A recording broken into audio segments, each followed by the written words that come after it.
श्री स्वामी समर्थ. स्वामी समर्थ अनुभूती या चॅनलमध्ये आपलं स्वामीमय असं स्वागत आहे. जर चॅनलला सबस्क्राईब केलं नसेल तर लगेच सबस्क्राईब करा, की जेणेकरून येणाऱ्या नवीन व्हिडिओचे नोटिफिकेशन तुम्हाला सर्वात पहिले मिळतील. जर नवीन स्वामी भक्त असतील, स्वामी सेवेकरी असतील तर त्यांनी आपल्या चॅनलला सबस्क्राईब करायला विसरू नका. जर तुमचेही असेच काही चमत्कारिक सुंदर अनुभव असतील तर मी दिलेल्या नंबरवर तुम्ही मला व्हॉट्सअप करू शकता. तर बघा, आजचा उपाय हा खूप सुंदर आहे. हे प्रत्येकाच्या बाबतीत होत असेल.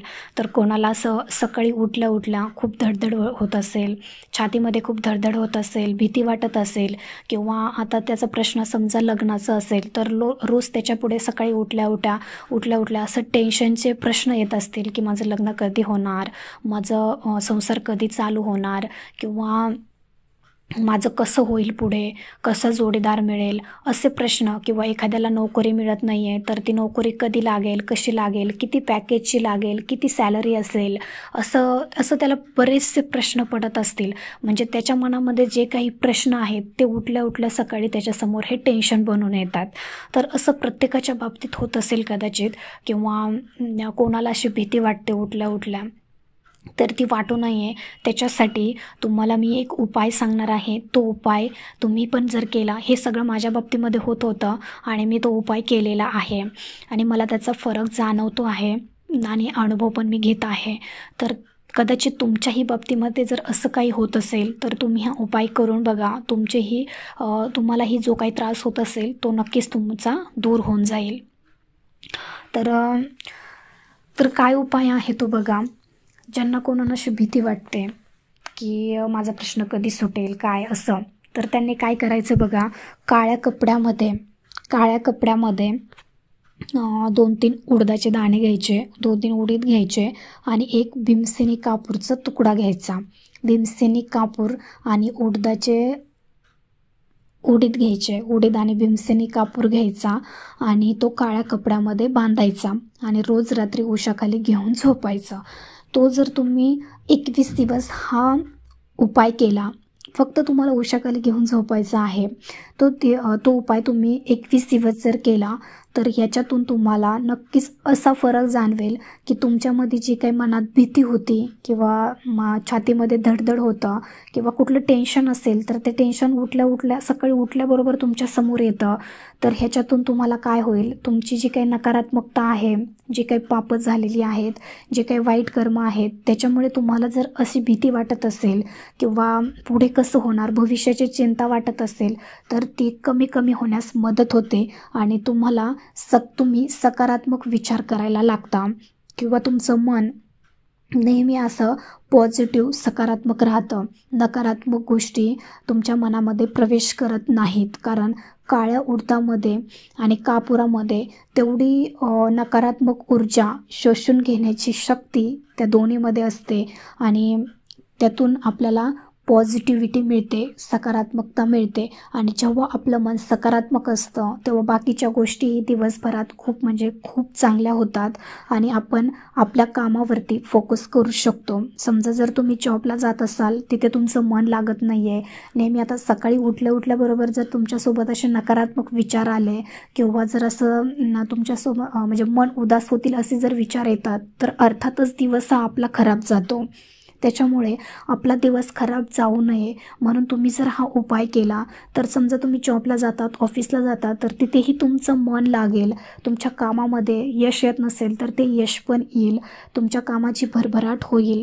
तुम्ही ज्या गोष्टीसाठी प्रयत्न करत आहात तो प्रयत्न तुमचा यशस्वी होईल. म्हणजे अशा बऱ्याच गोष्टी त्या उपायाने पूर्ण होतात. कारण तो उपाय इतका प्रभावी आहे की खरंच तो उपाय जो करतो ना, त्याच्या इच्छा किंवा त्याचे जे काही प्रश्न आहेत ते मार्गी लागतातच. कारण तो उपाय मी पण करते आहे. माझ्या पण बाबतीमध्ये मला पण असंच व्हायचं, म्हणून मी केंजळे दादांना विचारलं होतं आणि त्या प्रश्नातून माझं पण असं होतंय की जेव्हापासून मी तो उपाय सुरू केलेला आहे तेव्हापासून माझ्यामध्ये पण खूप छान असे बदल होत आहेत. फक्त ते तुम्हाला उशाखाली घेऊन रोज झोपायचं आहे. काही होत नाही, जे होतं ते सगळं चांगलंच होतं आहे. तर आणि त्याचबरोबर तुम्ही 21 दिवस जर 11 वेळा तारक मंत्र, 11 वेळा घोरकष्ट स्तोत्र आणि 11 माळी जप श्री स्वामी समर्थ महाराजांचा जर 11 माळी जप केला, हे 21 दिवस करायचं आहे तुम्हाला. सगळं 21 दिवस करायचं आहे. तुम्ही कंटिन्यू जर हे 21 दिवस केलं तर तुमच्या मनामध्ये कसलीही इच्छा असू द्या किंवा ज्या गोष्टीसाठी तुम्ही पूर्ण प्रयत्न करत आहात ती गोष्ट तुमची पूर्ण होते म्हणजे होतेच. आता समजा तुम्हाला नोकरीमध्ये यश मिळत नाही आहे, तुम्ही नोकरी करत आहात पण तिथे तुमचा पगारवाढ होत नाही आहे, प्रमोशन होत नाही आहे किंवा तुमचे जे काही सिनियर लोक आहेत, वरिष्ठ अधिकारी आहेत ते तुम्हाला त्रास देत आहेत, तर अशा वेळेस तुम्ही जर 21 वेळा घोरकष्ट स्तोत्र किंवा 51 वेळा घोरकष्ट स्तोत्र बोलले तर तो त्रास कमी होण्यास मदत होते आणि तुमच्या जे काही नोकरीमध्ये अडथळे येतात ते दूर होण्यास मदत होते. खूप प्रभावी सेवा आहेत. या तुम्ही कुठेही बसल्या बसल्या करू शकतात. हे जॉबच्या ठिकाणी पण तुम्ही बसल्या बसल्या करू शकता. तुम्हाला वेळ मिळेल तेव्हा करा, पण फक्त मनापासून करा. बघा तुम्हाला अनुभव हा नक्कीच येतो. जर सकाळची वेळ असेल, समजा तुम्ही जर 9ला ऑफिसला जात असाल आणि तर 9पर्यंत तुम्हाला जर 1 तासभर जरी मिळाला तरी तासभरामध्ये ह्या पूर्ण सेवा होऊन जातात. 11 माळी जप होतं, 11 वेळेस घोरकष्ट स्तोत्र होतं आणि 11 वेळा तारक मंत्रही होतो. इतक्या सोप्या आणि साध्या अशा ह्या सेवा आहेत, पण या सेवेचे फळ अगणित असे आहेत. कारण ह्या सेवा इतक्या प्रभावी आहेत की या सेवेने अशक्य गोष्टी पण शक्य होतात. हे फक्त उपाय तुम्ही करून बघा. ह्या सेवा तुम्ही फक्त करून बघा. तुमच्या आयुष्याचं सोनं झाल्याशिवाय राहणार नाही. कारण हे सेवा आणि उपाय हे दोन्ही पण मी केलेले आहेत. त्याच्यामुळे मला असं वाटलं की तुमच्याही आयुष्यामध्ये जर माझ्यासारखेच असे काही प्रॉब्लेम असतील किंवा काही जर अशा अडचणी असतील तर त्यांच्याही ह्या उपायाने, ह्या सेवेने जर दूर झाल्या तर तुमच्याही आयुष्याचं सोनं नक्कीच होईल. तुमच्याही इच्छा सर्व पूर्ण होतील अशी स्वामीचरणी आपण प्रार्थना करू. आणि जर हा छोटासा व्हिडिओ तुम्हाला आवडला असेल तर लाईक, शेअर आणि सबस्क्राईब करायला विसरू नका. भेटूया अशाच एका नवीन व्हिडिओसोबत, नवीन सेवेसोबत. तोपर्यंत सर्वांना श्री स्वामी समर्थ.